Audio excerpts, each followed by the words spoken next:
This podcast is not meant for everyone. Listen at your own risk. Welcome to the podcast for dads trying to find their way in life as a father and a person in recovery. This is the Recovery Dads podcast with Corey Winfield, Justin Burke, and Mitchell O'Brien. Welcome to the Recovery Dads podcast, June 11th, 2024. My name's Corey Winfield. Mitchell O'Brien. Justin Burke.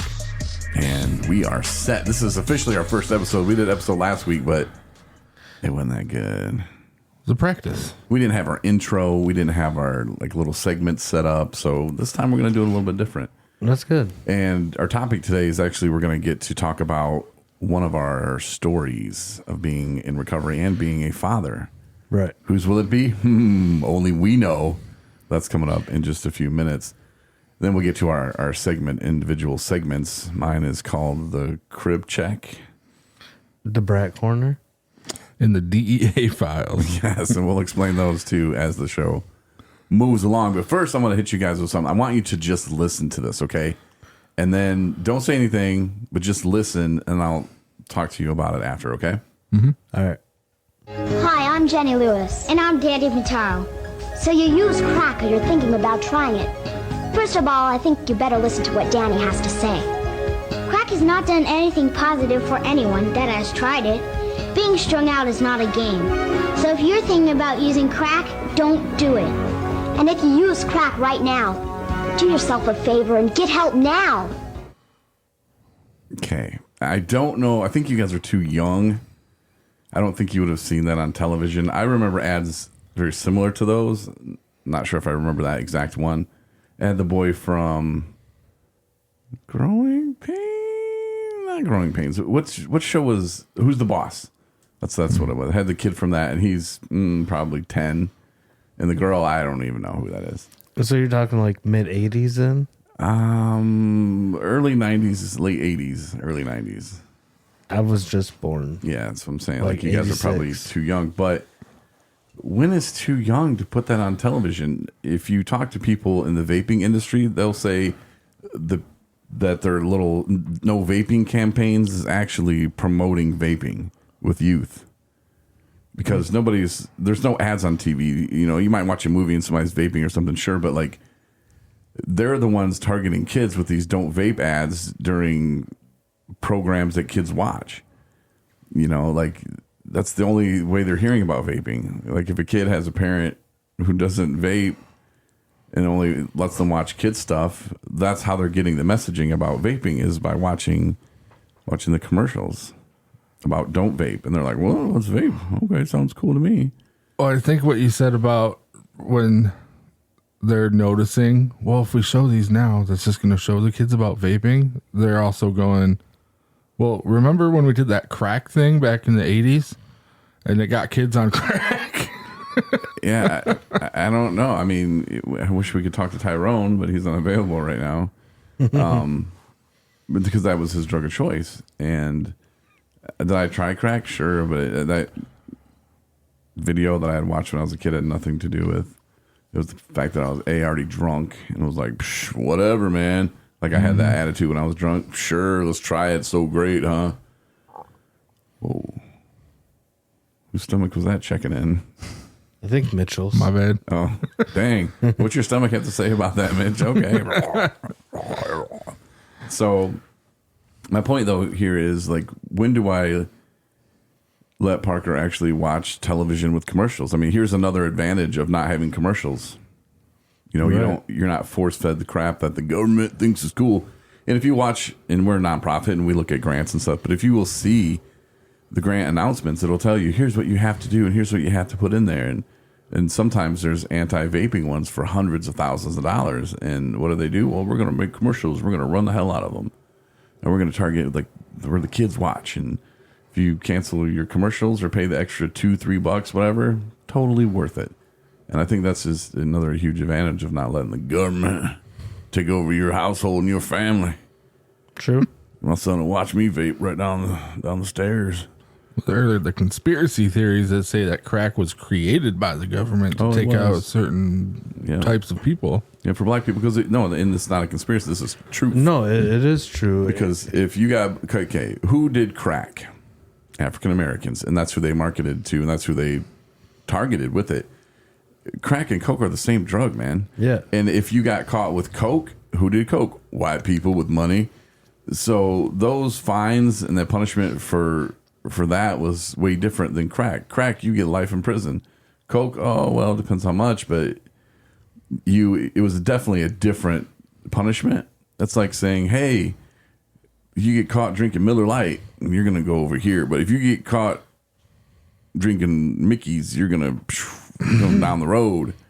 You know? Yeah, it's definitely a mess up scenario when you look at it. Thanks, Reagan.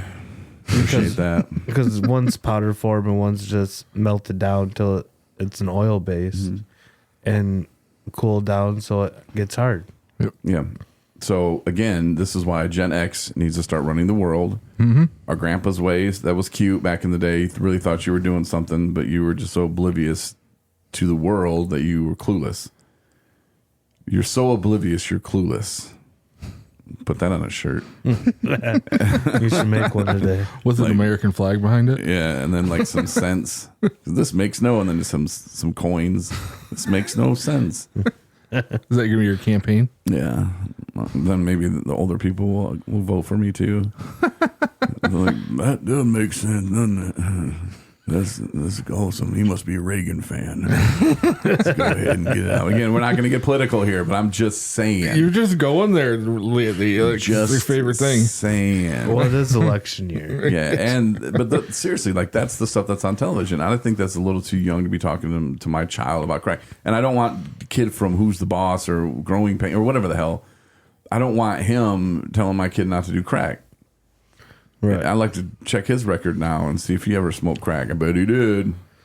Yeah, I mean, child stars in the 80s. Yeah, but I don't want that, and I don't know how it is in school. You remember here's your brain on drugs, I remember the whole DARE program. Frying, and that kind of screwed me up later in life because when I tried those drugs and that wasn't my brain on drugs, I was like, hey, okay, they lied about everything else too, Right. which is not the case. Don't ever try meth. Yeah, don't. Don't.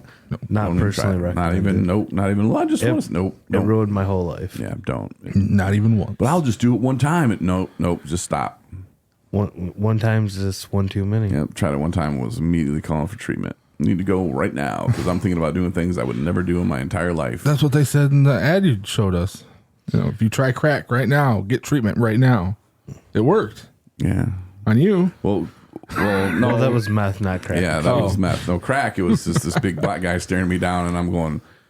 I wake up in this room with no furniture, and I was hanging out with a guy I probably shouldn't have been, and I wake up and there's this big black guy staring me down. I'm like, whoa, like what? I don't remember him being here, and he's just staring at me, and I'm like, okay, what's up? He's like, you want to hit that? That was a woman of the night there, as Tyrone would say. And I said, no, I have a girlfriend. He's like, $50. I was like, no, I didn't do nothing with her. $50, man. I was like, well, I have a girlfriend and I don't have $50. So grab my stuff. I'm out the door and I'm driving home and I'm just like, oh my God, that guy could have killed me.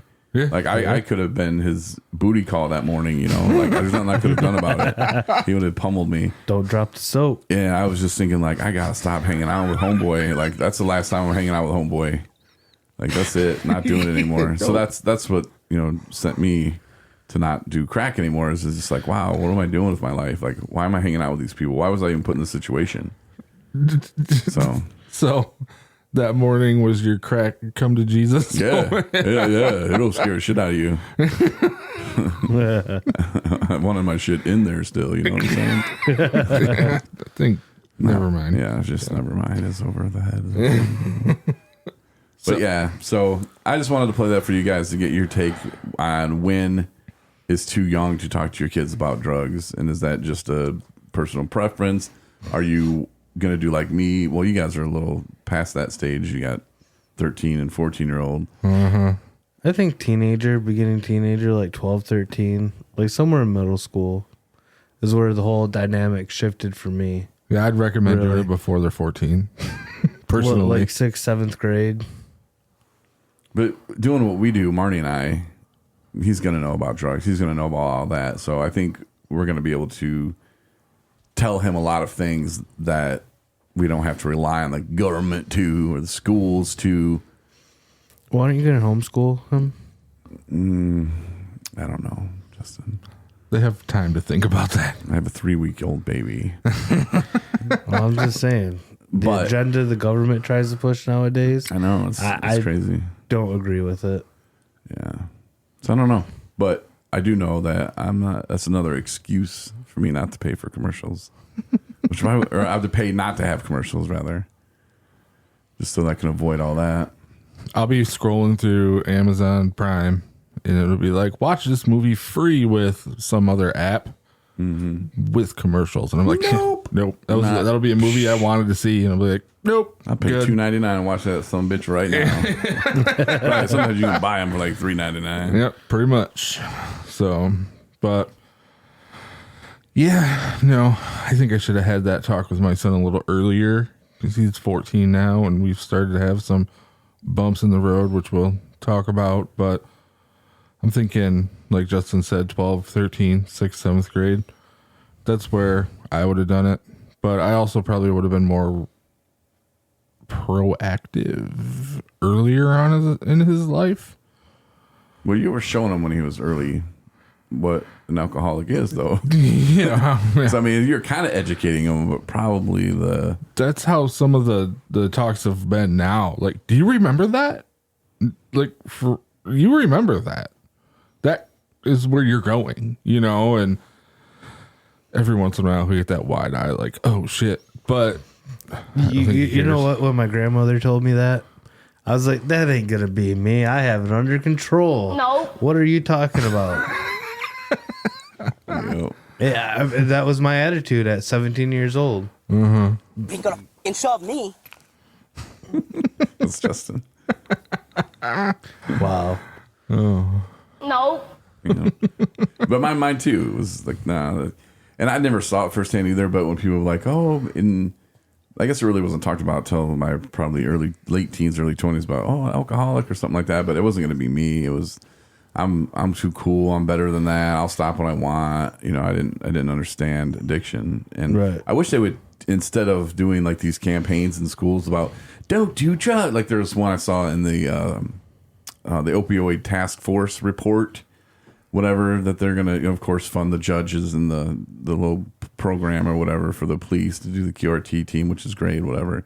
But the rest of the stuff, they're like, yeah, whatever, we don't care. We just got our monies and we bouncing, which was kind of cool because both those organizations are on the board of this committee. So, I mean, imagine them not getting money. They would probably be pretty pissed. But so they got theirs and then whatever. So in this plan, too, is they're going to go to, there's a school or something where they're going to do an I wrote it down. It was the dumbest name ever. It was an anti-drug abuse campaign. And it didn't make any sense to me. And first of all, there's a lot of red flags in that title, which I could be off a little bit by one word, but it was something just as dumb as that. Mm-hmm. Instead of like running around doing that and shaming the kids that are doing it, how about you educate them about addiction? Right. Can we do that, please? And get real with it, what it's doing to so many people. Yeah. Even getting into recovery myself, I didn't realize the percentage of people around me that were dealing with it for real. Yeah, and a lot of times when the kids that age are doing it, the parents are doing it too. And Exactly. that's who they're getting it from. That's who they're picking up these habits from.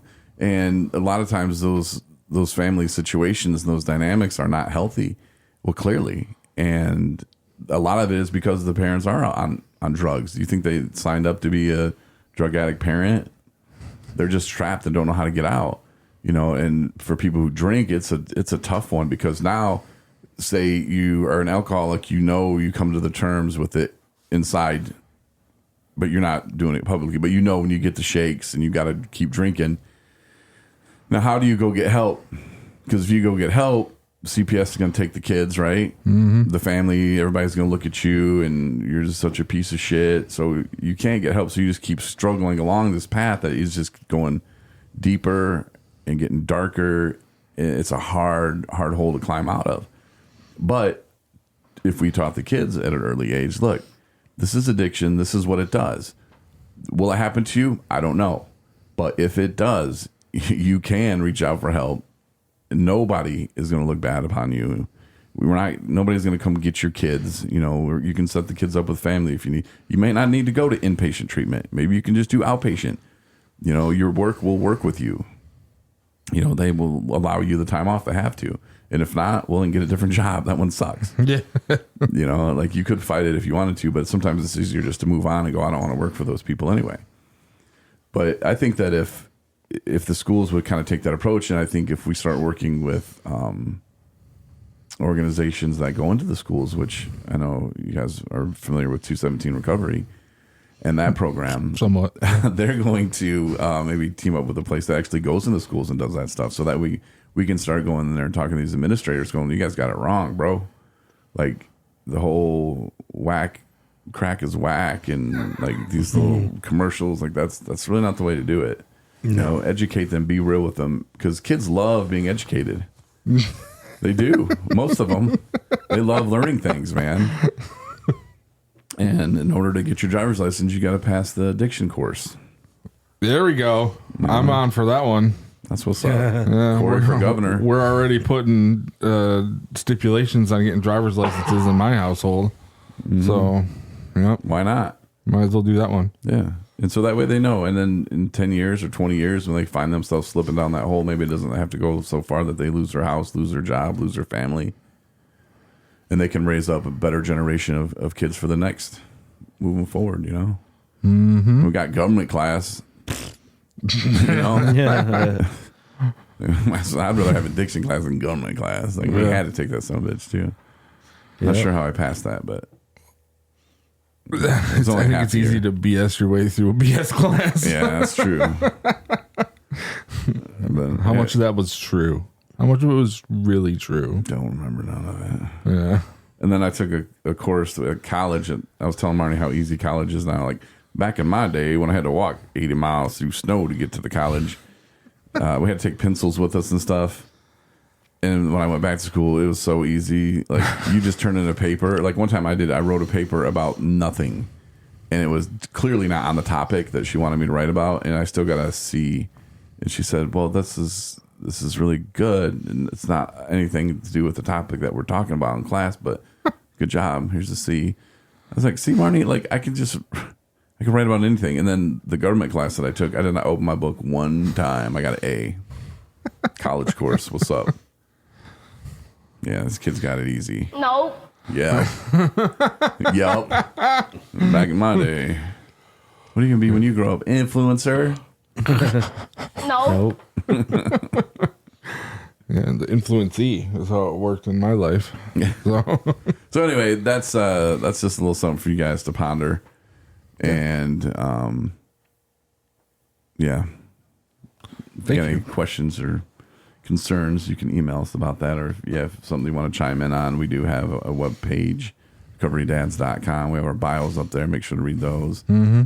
And we'll have all of our podcasts up there eventually. But right now, though, I want to get into a little bit of storytelling to kind of let you know us. And today, the person sharing their recovery story, fatherhood journey, is the one, the only. Give it up, everybody. It is Mitchell O'Brien. Woo, crowd. There you go. All right. Yes. In front of a studio audience. Yeah. That ended abruptly. That's what usually works. People cheer for me. All right. But Mitchell, you're going to be featured on today's episode as like the meat and potatoes. Here's the Meat the potatoes. Yeah. So my background, especially with the recovery / fatherhood, my real deep dive into addiction, the worst of it started after becoming a father, but I started drinking because my background in addiction is mostly alcoholism. I started drinking really heavily when I was about 19. It was like a party boy thing. I had a house back then I was renting, and so I didn't usually have to supply it. I would just call a bunch of people and be like, hey, I got the house, you bring the stuff, and then we'd all just get wasted. And it was super fun, and you had friends and all this and whatever, and you'd get sick and just do it more. And it was just so bad just right from the beginning. And it slowly went from being a fun thing, and I say slowly now, but it was like within a year or two, it went from being a fun thing to being this crutch that I would fall on every time I would have some stress in my life. Get into an argument with a girlfriend or break up or something like that, and then I would just fall into it. And one of these girls that I wasn't super serious with in those times ended up having my son with. And just the stresses of that, because our relationship was really rocky even before, and it just got worse afterwards. And we tried to do the, live in as a family thing. And one, when you're not in it together as a team, that's terrible. And two, when you just run to a can of beer every time something rough happens in your life, that makes it even worse. So within a year and a half after my son was born, that was done. And there were police involved and just all this stuff because we just hated each other. And we had a custody battle. After that, they wanted to take him to like Japan. Yeah. And I was like, yeah, no, because I wasn't willing to settle for anything less than 50-50. And they tried to pull some weird, like, we can 50-50, but we'll fly him back and forth. And I was like, you do that. We can have him 1 month on, 1 month off. And if you go to Japan, you're paying for all the airfare. And they're like, no. I was like, then you ain't going to Japan with them. Like, that's just not how it's going to work. And they got a real slick attorney, and mine sucked. So I had to like go through all the paperwork and everything. And this whole time, it's like one of the most stressful times in my life up to this far. So I would just kind of fall into that, drinking again because it was stressful. And we ended up settling on 50-50 in the end. And she moved to the other side of the state and all of this. And slowly thereafter, up until he started school in kindergarten, she just kind of stopped doing what she was supposed to do on that side, like taking him for her parenting time and stuff. So he was with me more and more, which was great because one of the only things I ever really knew I wanted to do with my life back then was be a dad. I was talking with somebody when I was like 15 years old, and he was like, so what's your 10-year plan, 5-year plan? I can't remember what he asked me, but I was like, I'd like to get a job that pays the bills, and then I want to be a dad. He's like, well, no, like, what do you want to do with your career? I'm like, I don't know. I want it to be able to support a family because I want to be a dad. And this guy just was like, well, that's dumb. I was like, that's cool, whatever. So I achieved the being a dad part. Not the way that I wanted it to.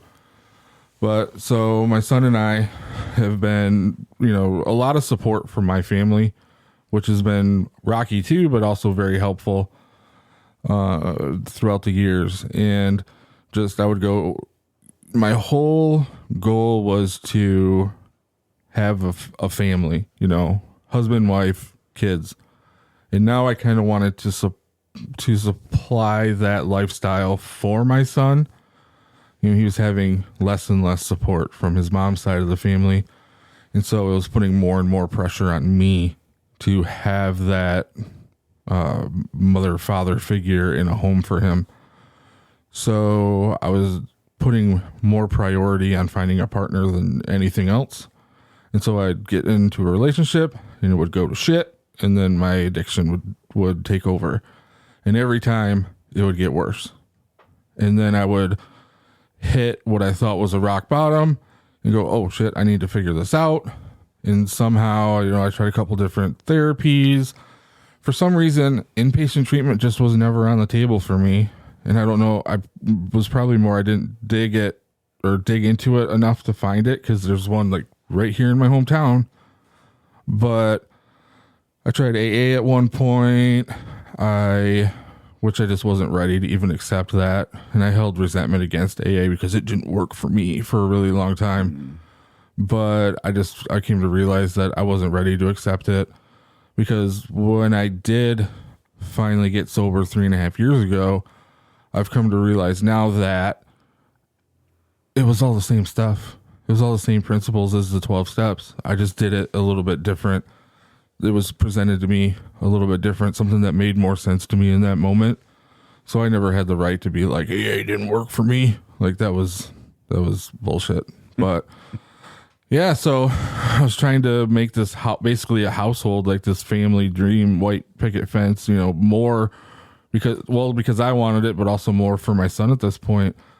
And I'd get into a relationship, it would go to hell. I'd relapse harder than before, find a way to somewhat get my life under control, get sober a little bit, and then find another relationship that would go to shit.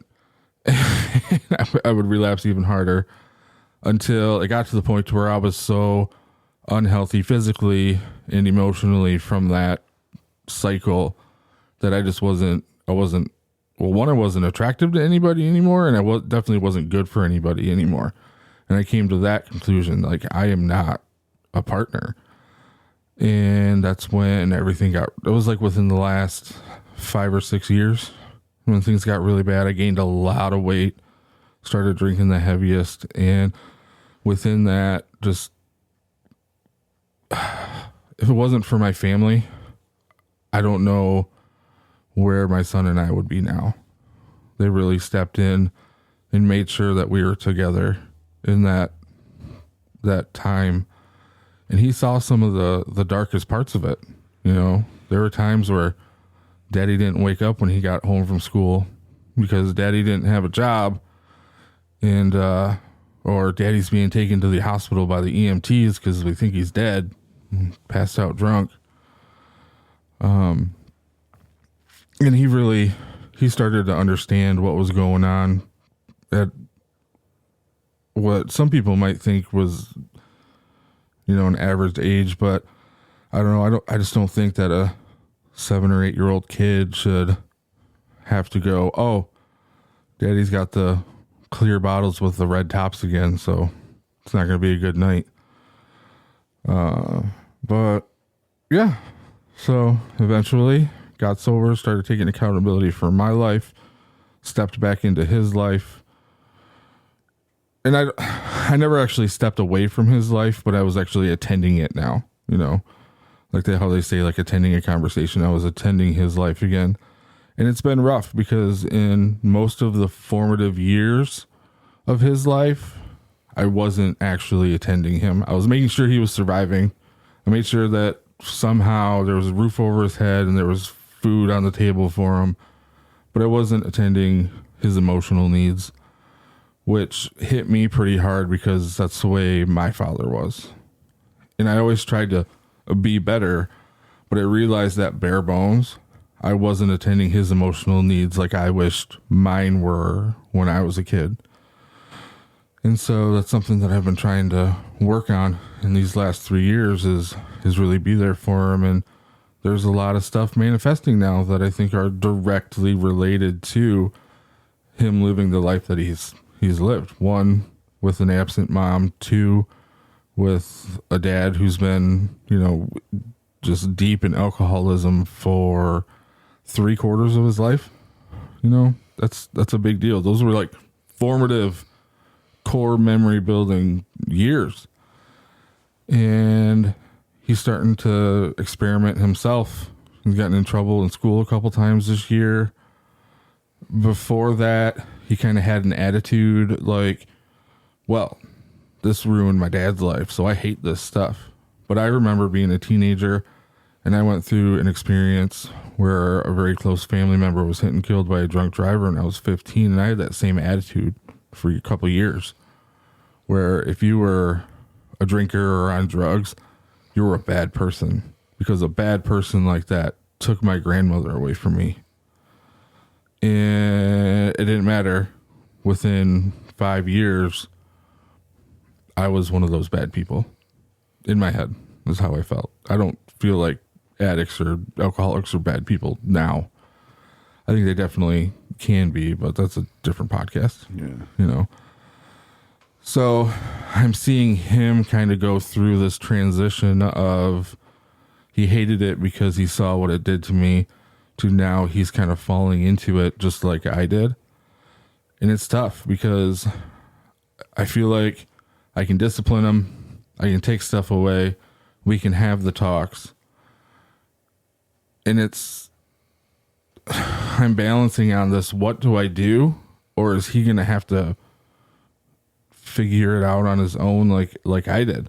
Because, you know, I didn't just do all of it. There were people telling me that it was wrong, that it was going to ruin my life, and that I needed to stop all the way through. Did I actually listen? No. I heard these people speaking, but I didn't want to hear it. And I feel like we're getting to a point that's kind of where he's going, and I'm trying to word it a different way, or trying to just be there or ask more questions using my peer recovery coach training. And it's getting kind of difficult. This has been one of the more difficult years. You know, he's going into actual high school now, into 9th grade, and I worry about him. I really do. Yeah, and I don't know if you can use recovery coach stuff on your children, because the recovery coach stuff that they tell you if someone wants to use, let them use. But when it's your son and you're like, these are my rules, like, Yeah. you know, like that's the tricky one. And, you know, I had some questions, and just listening to you tell your story, I observed a few things. First of all, you know, like that you wanted to be a dad, and that's just awesome, and that's great. And you had like this idea, and I think we all kind of do, like, I'm gonna be better than my dad was. I'm gonna not fail in this and not fail in that.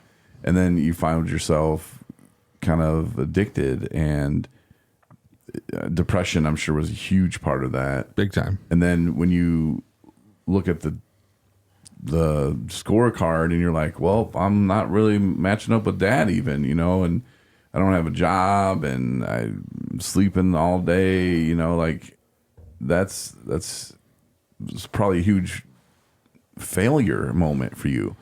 And when you feel like you're failing, and you're failing at being a dad, the one thing that you wanted to do, and here you are not doing it, and you have all these reasons to do it, and alcohol is your only friend. Yeah. You know, like the escape that alcohol presents you, and when you wake up and you're sober, well, you got to keep doing it again, because that is how you hide. Yeah, and I always held on to the fact that I wasn't an asshole like my dad was.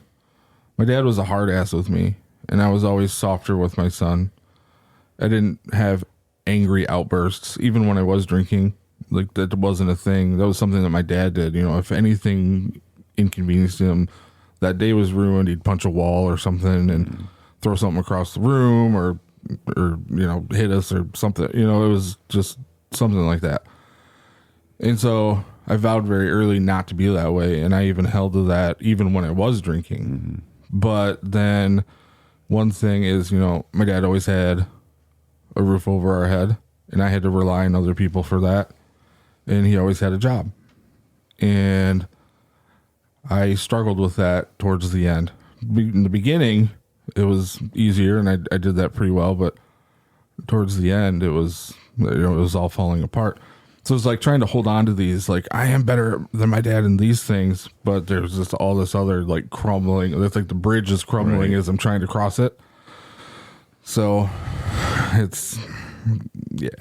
Yeah, and being a father at a young age, I mean, you weren't like 15 or anything, but still, you were a young age. You were not married. You know, like all these things. You weren't just like, hey, let's have a baby today. Like Marnie and I, we planned our child. You know, like it's totally different. So boom, you're hit with it, and then, you know, hearing your story, it didn't go well. And I can tell when you tell your story, I can see your face. You're still emotionally scarred by that, by that whole process and how that went, and how your kid was almost living in Japan. You know, like that's crazy shit, man. Yeah. And I can see it in your face and your eyes. And we talked the other day, because you have 50-50 custody still. Technically. But you have him 100% of the time. Yeah. 99% of the time. 99% of the time. And yet you pay child support. and Justin and I were kind of like getting on the other day, like, man, you got to go make her pay. But it's your life. You do what you need to do. But just seeing you tell that story, I can see why you don't want to mess with it. You know, like that is some traumatic experiences that you went through where you would rather pay her child support. you have the child. Well, it doesn't go to her because you've seen how much it is. It's not that. Yeah. It's because he was on Medicaid at one point, and there's always a surcharge that has to be paid by one of the families, and they're sneaky. One side of the mom or the dad have to pay that. Her sneaky lawyer got her to sign up for it right away, and it defaults to whoever doesn't sign up for it. And so even though I ended up with them full time, so that's something I am working out. I am going to have to not pay that anymore, but it is difficult. There is emotional scarring. And something you said there made me remember this. Like, I've had to have that talk with my son where he asked me, you know, if he was planned or if we wanted him, you know. And it's a tough one. That's a really tough one to have to tell your kid in honesty, you know, because you could lie or whatever, but I don't want to do that. To have to look him in the eyes and say, no, you weren't planned. I did that on accident, but you've always been wanted. You know, there's never been, and I can't say that for both sides because she's actually said the opposite in front of him, which breaks my heart. But ever since I found out that he was going to be born and we found out that he was a thing, like, I wanted him 100%.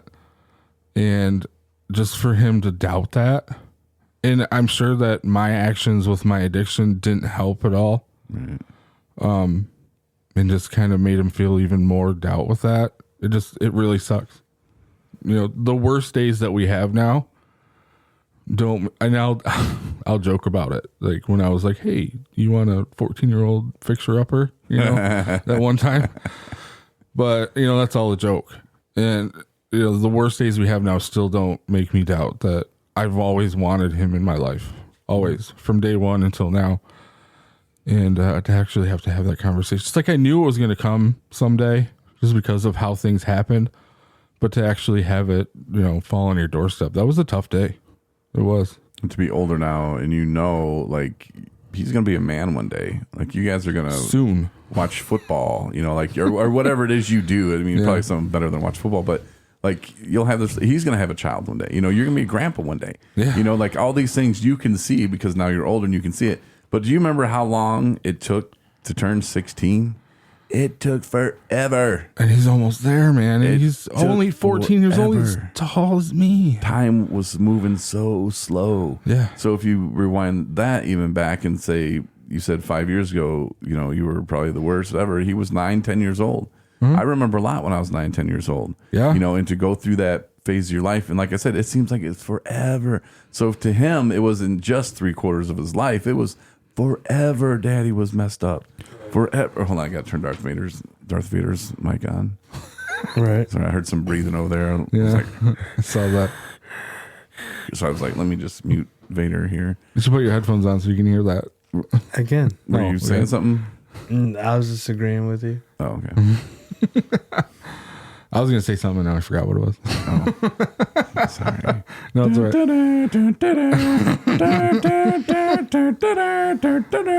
He has the high ground, so. No, but it takes forever to get to that. So that's why my point is that for him in his mind, it probably was like. No, now that you said that, that's what it was because we talked recently. I think Marnie was here and we did a podcast, Justin, how it seems like our sober time has been so long and it's because we're here and we're attending and we're living life.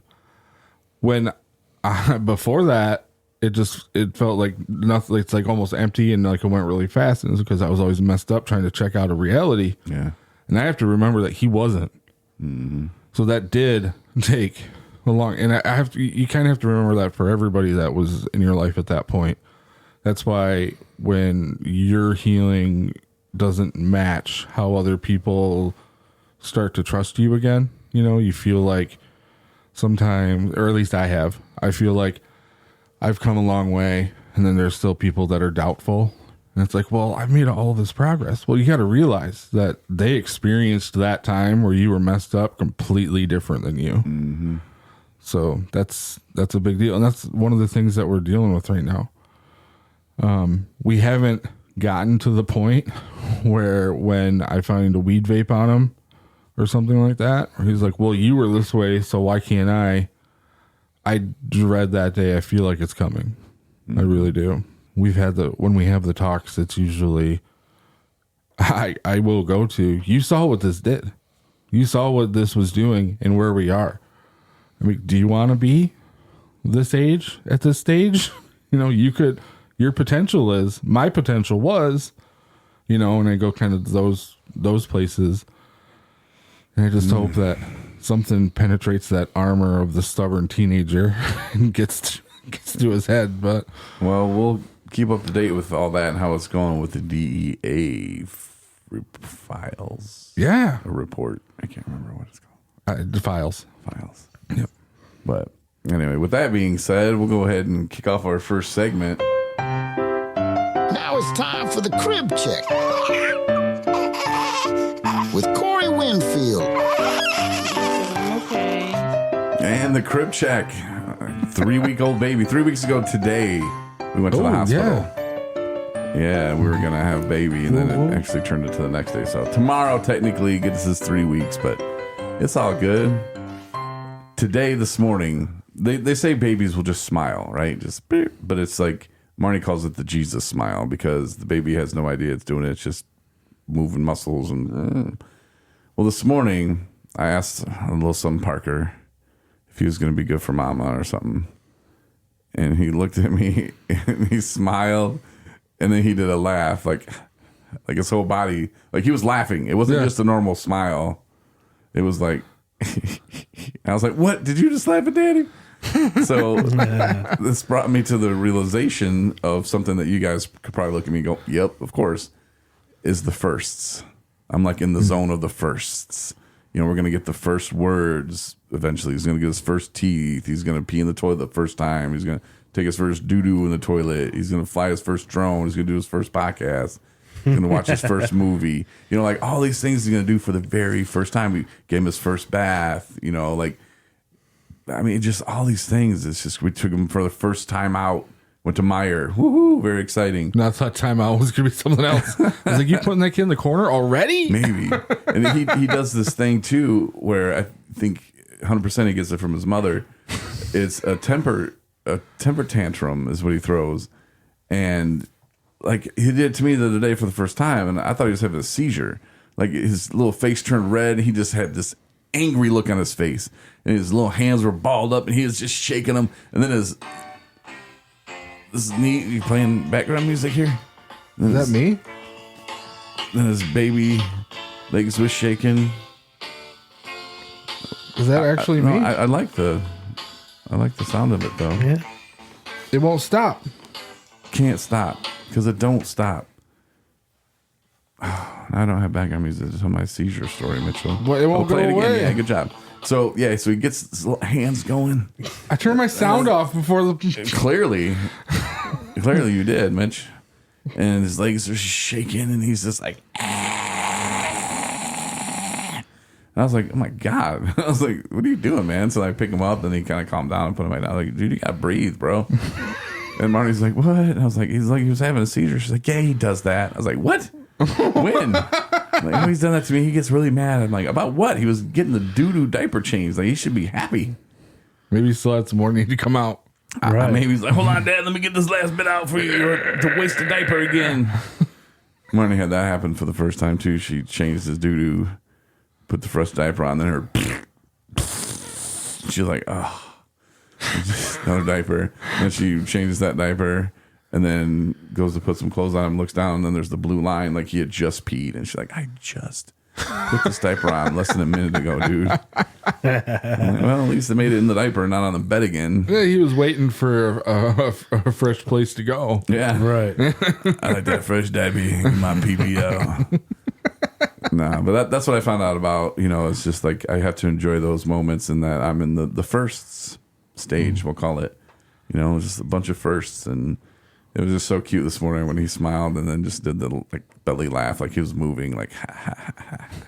I was like, all right, buddy, that'll be something interesting, and I'll keep everybody up to date with what's going on with Lil Parker. Let's look at the DEA files with Mitchell O'Brien.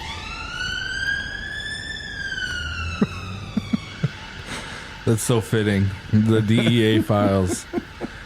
There have been police involved. I like how you brought in the firsts, because I can tell you that 14 years into it, we're still having firsts. Like baby's first school suspension. Oh, Baby's first get yelled at for, stealing the hard cider. Baby's first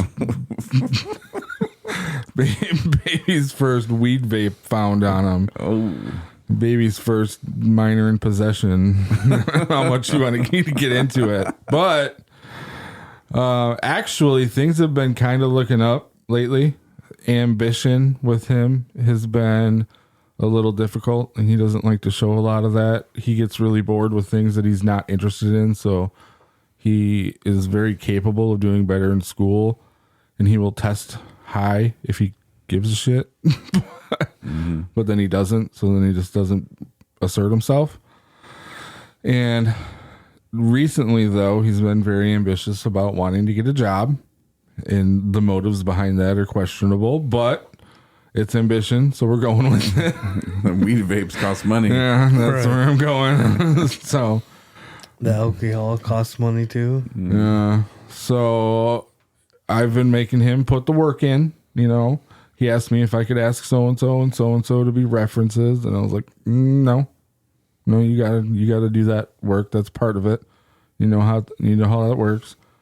Can you stop and give me an application? I'm like, nope. You're gonna, we'll go, but you got to go and do it. And so he's picking that up and doing it and doing the legwork, and it's been really cool to see. And it's giving me motivation for him to get better behavior, because I can say, since he's only 14, well, if you want to get a job and we'll allow you to do that. Or he's also very interested in trying to get into driver's ed. He'll be qualified for that later this year. And so we've had to talk about, well, stop getting in trouble at school. Let's stop the experimenting with substances. And there was another one I can't remember. But anyway, and we'll talk about it. Oh, grades. I was like, pull your grades up. And I gave him, I'm like, I need to see a C across the board. Nothing under a C for you to get into driver's training. And then I'm also capping that on, you want a job? I need these same standards.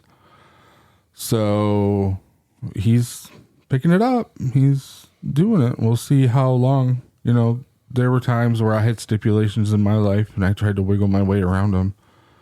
So I'm just trying to be fair and just, but it's been actually a little refreshing because there were some trials there for a little bit, with the suspensions, having to talk to a police officer in the principal's office because of things that were found on him at school, just questionable behaviors. And we've talked about it off this podcast, but I really think he struggles with that trying to be cool thing.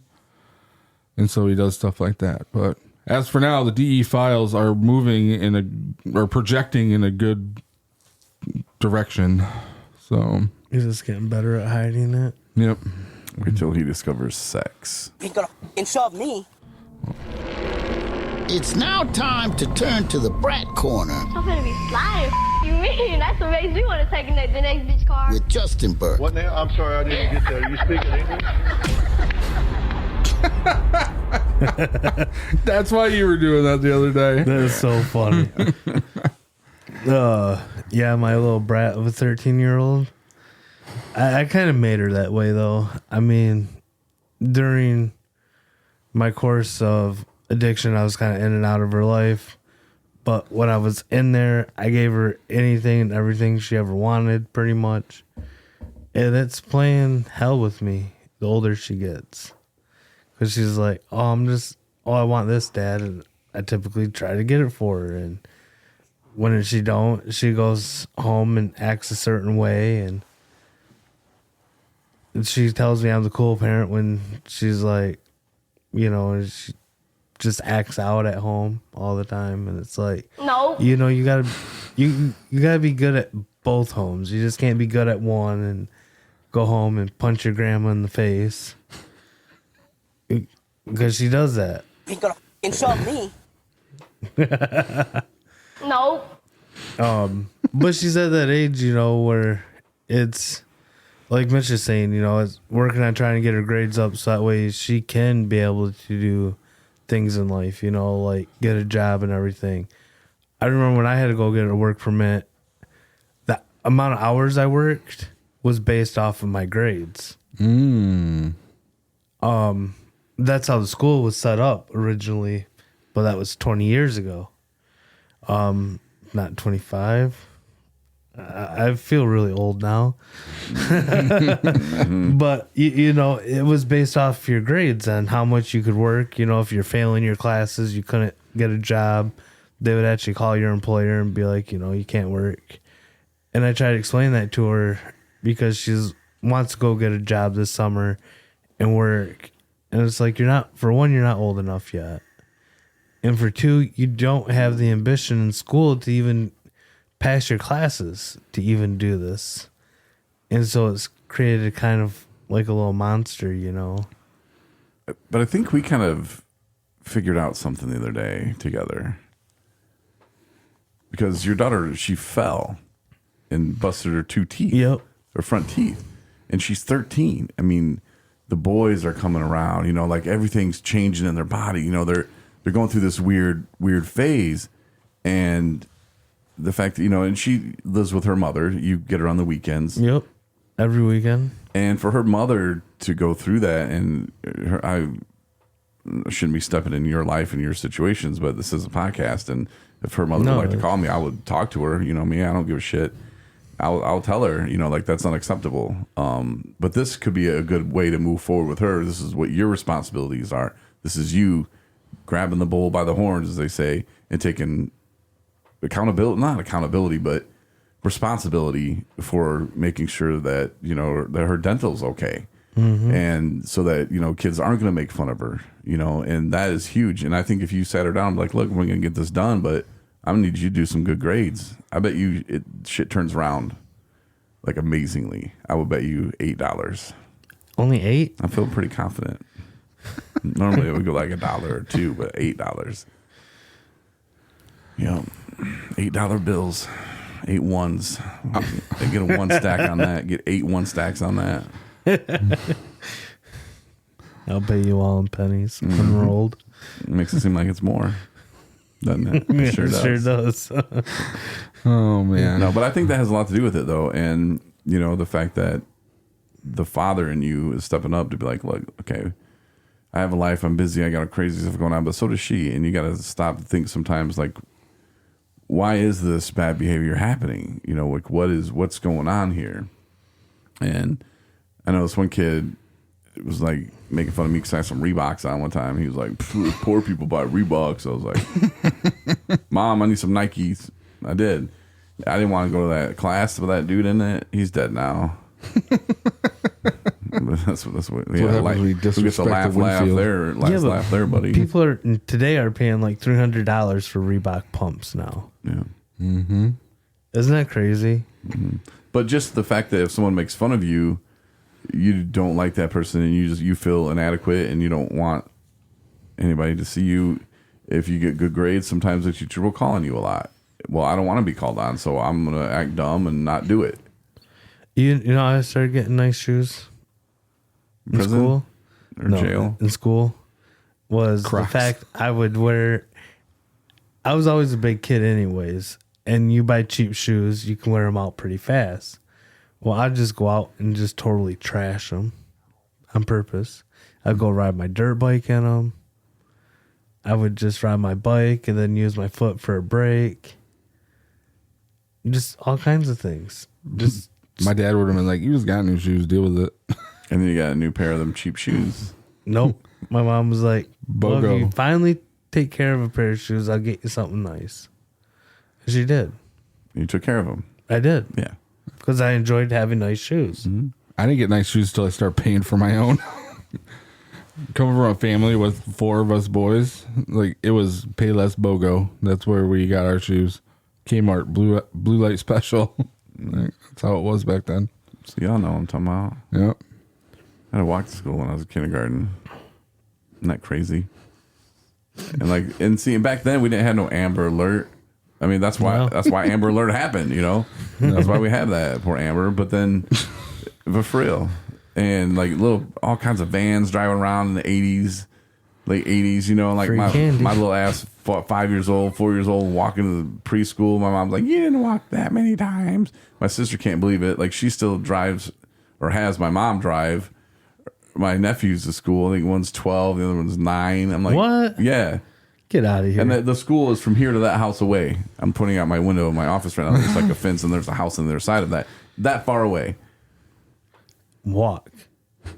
That's what I said. But there's the busy road. It's Coloma, Michigan. It's not busy. It's not Chicago. Not Dallas. It ain't an 8-lane highway. No. Come on, man. Man, if My little ass was walking. I jumped in the snow pile one year because this van came by and this dude was looking all creepy. So I jumped in the snow pile and I lost my favorite G.I. Joe because I was trying to not get my little. Not even gonna say it. I was trying to protect my stuff. Innocence. You know what I'm saying? your innocence. Yeah. Trying to protect my other G.I. Joe. Did you go back to that snowbank in the springtime? I did. I looked all around to see it. I lost a lot of toys in the wintertime, and we had a kind of a big yard, so we just go back in the summer, in the springtime, and our toys would be there. Yeah, that or someone stole it. I don't know, but I had a hole in my bag, so I'm thinking it fell out of that. But Yeah, if the Amber Alert thing you said, if one of us would have went missing when I was a kid, and an Amber milk Alert, carton. Good luck. my dad would have been like, shh, hold on, stop that. We've been trying to get rid of this kid for a while. There's a little Joe Dirt action going on. Left me at the Grand Canyon. But it'll be interesting to see how things do turn around, and you'll probably have to maybe even rename your segment here from the Brat Corner Maybe. to something else, because I think it'll change a lot. That she'll have self-confidence. She'll want to be called on. I think it'll just flip everything. She'll still be a brat. Well, she got your genes, so she'll have to fight that her whole life. So, I mean, She is a fighter. we feel bad for her a little bit. I already think she's cooler than Justin. Yeah. Yeah. She wakes up every day and chooses violence over happiness. I don't think so, Justin. Oh, she does. Sometimes that gets people places. She really does. She'll tell you. She goes, I just wake up and choose violence today. But I do think to avoid how your comment that you ended the DEA files on, Justin and I don't hang out when we have our kids together. Yeah. No. No. They were both here Yeah. this last weekend for the 217 recovery fishing Unattended, tournament. too, pretty much. Yeah, they were running around there, probably playing grab ass in the bathroom. Who's going to be more disappointed when this happens? I'm calling the police. What if not only do they experiment, but they experiment with each other? Would you be mad at Justin, or Justin, would you be mad at Mitch?